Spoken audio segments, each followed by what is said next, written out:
Nancy Navarro was elected to represent District 4 on the Montgomery County Council in a special election in May 2008, and re-elected in the general election in November 2010, November 2014, and 2018. Nancy is the first Latina member of the council. She's the current president of the county council, having served before as president in 2013, and council vice president in 2012 and 2018. She also chairs the Government Operations and Fiscal Policy Committee and is a member of the Education and Culture Committee. In October 2011, President Barack Obama appointed Nancy as a member of the President's Commission on Educational Excellence for Hispanics. Prior to joining the council, Nancy was a member of the Montgomery County Board of Education. Before entering public office, Nancy co-founded a nonprofit, community-based organization with the mission to assist the economic and educational development of Latino and other immigrant communities. Nancy holds a bachelor's degree in psychology from the University of Missouri, Columbia. She was born in Caracas, Venezuela, and has lived in the county for more than 2 decades with her husband, Reginald, and her 2 daughters. Following Ms. Navarro's presentation, we will accept a few questions from the audience. Please go to the microphones on each side of the aisles to ask your question. And in addition, we'll have people that will take your questions if you're in the center. Thank you.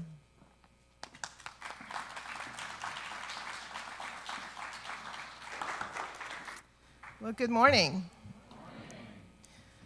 So as you heard, my name is Nancy Navarro, and I am the president of the Montgomery County Council, so I do bring greetings from my colleagues. We're all in council session this morning, but when I was invited to come over and provide some remarks by Ms. Bland and, of course, Dr. Pollard, I knew I had to make a little parentheses and run over here and share with you some thoughts, so I do appreciate the opportunity.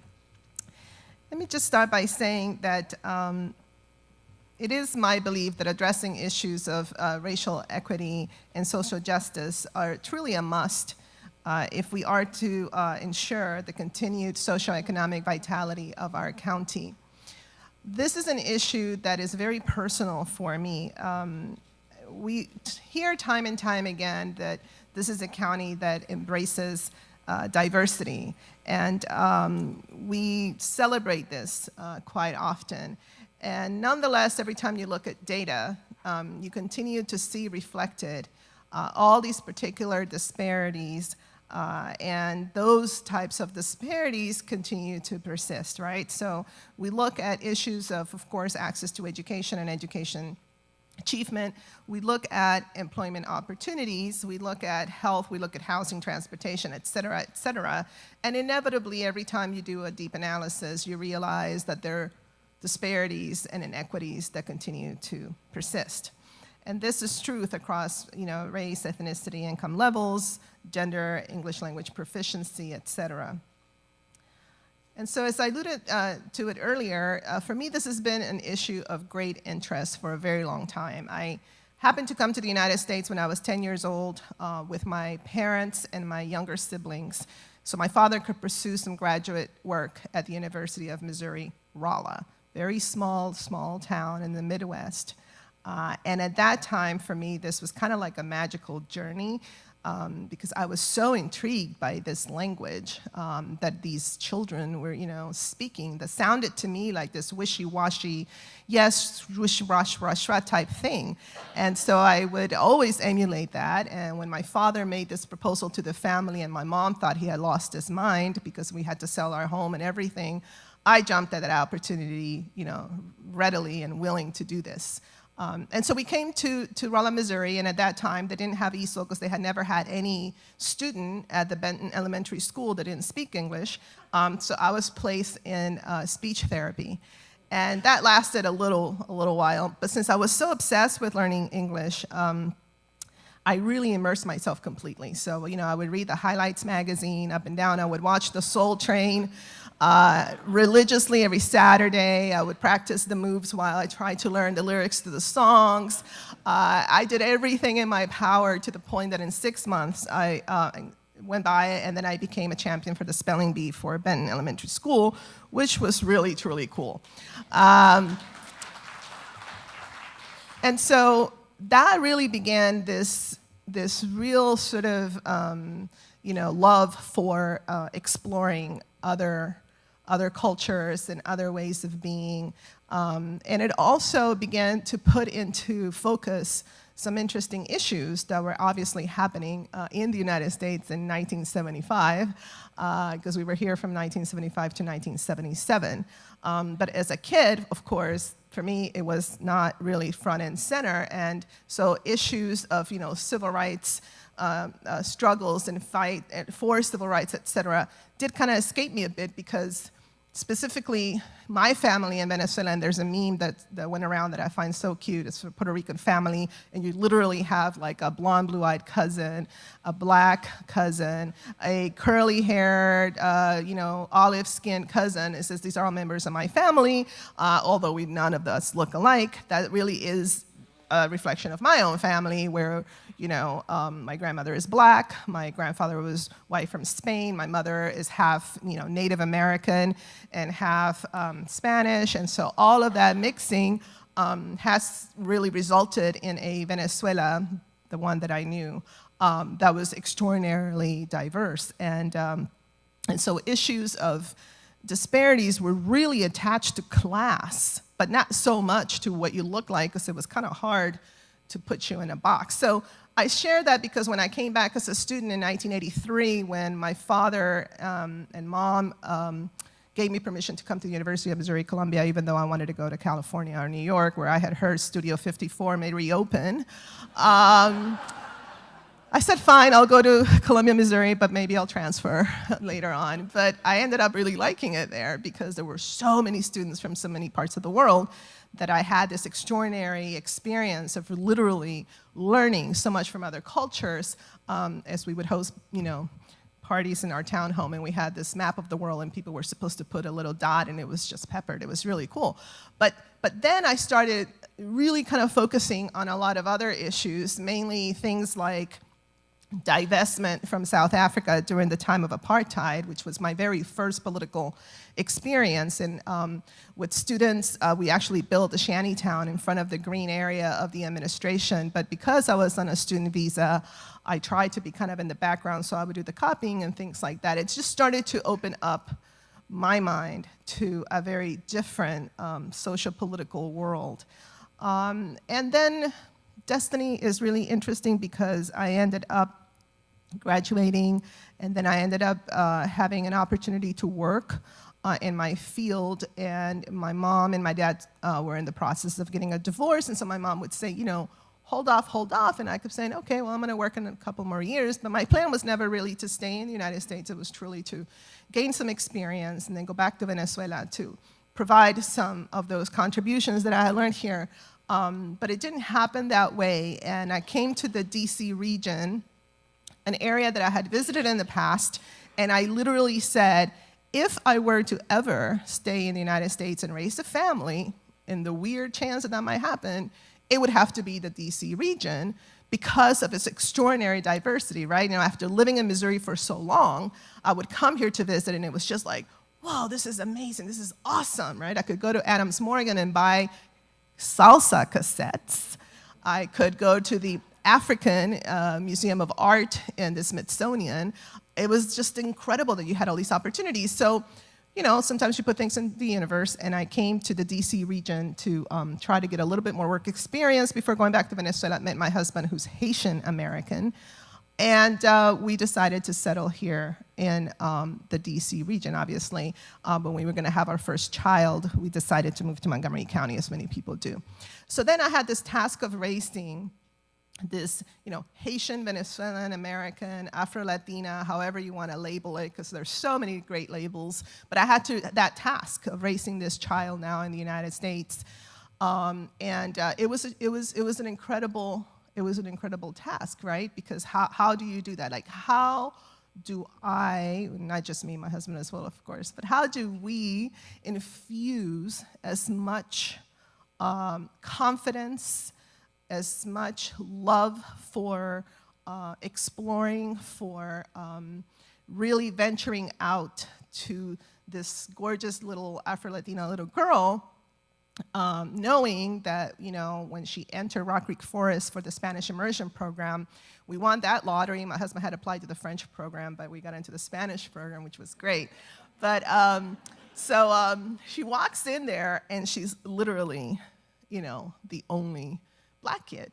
And so I'm trying to sort of infuse her with as many books that show, you know, somebody like her, with as much immersion into Haitian history, you know, the first Black republic, with as much as possible in language and all that, kind of infusing all of that with the hope and the goal that this, you know, toddler, this 5-year-old would grow up and be the type of young woman that could really face all of these issues, but be aware that she's not unidimensional, that we as human beings are not like that. We're not one-dimensional. We can incorporate so many different experiences and cultures, et cetera, without having to choose one or the other, because that is just such an impossible task. And so I ended up having, we had another daughter, Isabel, so here we have Anaís and Isabel, and I can report to you that Anaís and Isabel are extraordinarily young women. Anaís now works for NPR Music, and Isabel is going to graduate from Howard University in a week and has a job. Yeah. And she has a job, going to work for Microsoft all the way in Seattle. But hey, it pays well, so I told her, okay, I'll go visit you. But they're extraordinary kids, and they are so aware, and they're so involved, and they are so willing to, you know, do what it takes to truly represent who they are. And we have these constant conversations now, right? Now that they're entering the job market and the workplace, of what it means to perhaps be the only Black young woman in these spaces. And so it doesn't stop, it continues. And so I share that because, you know, the truth of the matter is that this particular very personal story is not unique to many families here in Montgomery County. We all know the statistics, or we looked at the demographic changes. We know that Montgomery County is majority of color. We know that of the 5 councilmanic districts, 4 are majority of color, 4. And so we understand that, and I always say that if I want to understand what's happening in the county, I have to go to a school building. And so every time I walk into a school building outside of maybe District 1, right, if I close my eyes and open them, or if somebody just dropped me there, it would be hard to believe that we are in the United States, because we've got, 183 countries, I believe, something like that, or languages spoken. I mean, it's just extraordinary what you see. And it's so amazing to realize that this is such an asset for us, right? My daughters now, as members of the workplace, know that the fact that they can speak Spanish, write it, and read it gives them an angle. The fact that they've been able to travel and also relate to so many students from so many parts of the world, it's a huge asset now as they enter the workplace. So this whole notion that somehow, you know, language is a deficit anytime we talk about dual language programs or things like that, or the diversity, you know, might be a problem, okay? We may have to water down the curriculum or those, you know, exams. It's not proven in any way, shape, or form when you look at the research. And that is what we're facing in Montgomery County more than ever. The issue of an racial equity policy, racial equity and social justice policy, it's one that I have been interested in for a very long time, actually since I was on the Board of Education. Right before I left the Board of Education, we were about to start working on this. And I have to admit that, you know, I've always been very, I always pray for humility and wisdom. So when I joined the council, you know, I wanted to be very humble in terms of understanding that there's just a lot going on that I need to first understand and learn. And I am now, you know, just begun my last term. And so for me, this notion of adopting legislation, not a policy or, you know, through regulation, but legislation, is number one on my agenda. And we kicked off the year with an extraordinary experience of bringing together over 40 leaders, county leaders, to a 2-day retreat where we went through a workshop with the Racial Equity Institute to really, truly then immerse ourselves in the history. And, you know, I consider myself to be someone who reads a lot and explores a lot, but I gotta tell you, there were some extraordinary things that we learned, at least for me, that were very, very useful.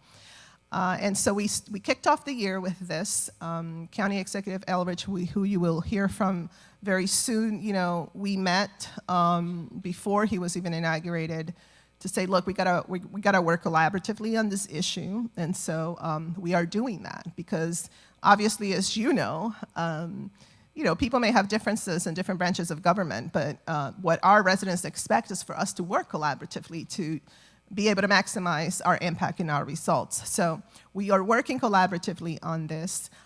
We launched officially this work on March 13th, and we had this extraordinary event in downtown Silver Spring. We had over 500 people that came to have these roundtable conversations. And because we understand that we don't have the capacity to have this like every week, we have developed a toolkit, a guide, so that anybody, whether you want to do it with your neighbors or whether you want to do it in your place of worship, whether you're a nonprofit organization, whether you're here at Montgomery College, anybody can have this conversation guided by this toolkit and then provide us with feedback. So that then in the summer, the council will engage in the work of drafting legislation. We have 2 reports that our Office of Legislative Oversight is working on because we're going to need also a benchmark, right, a baseline moving forward. So we are getting that taken care of. And then we're gonna take into consideration the feedback that we have heard in order to draft legislation that can be introduced in the fall. And my goal is for us to adopt this legislation by the end of the fall with an effective date of January 2020.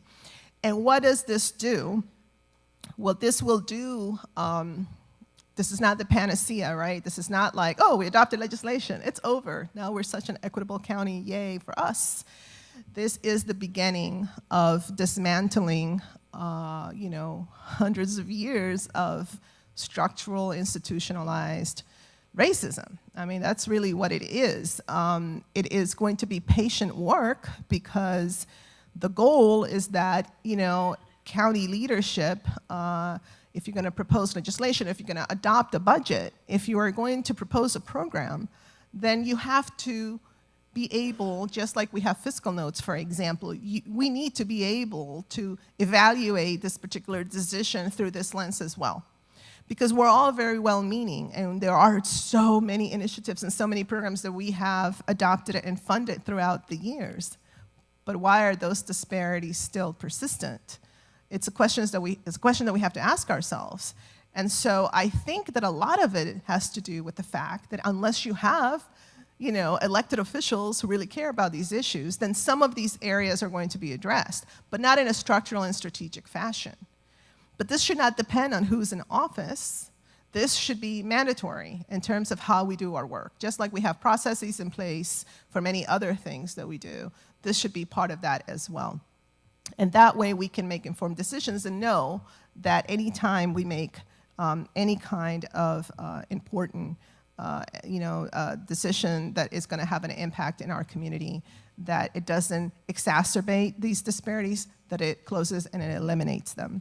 So that is the goal, and my Berta Flores, who is my right hand, is waving to me saying that I'm pretty much over my time. But this is the goal. This is what we plan to do, and I so much appreciate Dr. Pollard for having participated in our January retreat, because what I'm also hoping is that the college, MCPS, Park and Planning, that these agencies also do the same, similar work so we can be aligned and therefore really, truly have the outcomes that we desire. So thank you, because all of you are part of this amazing work, and it will be up to all of us to really achieve this. And so I think I can take some questions if you have any.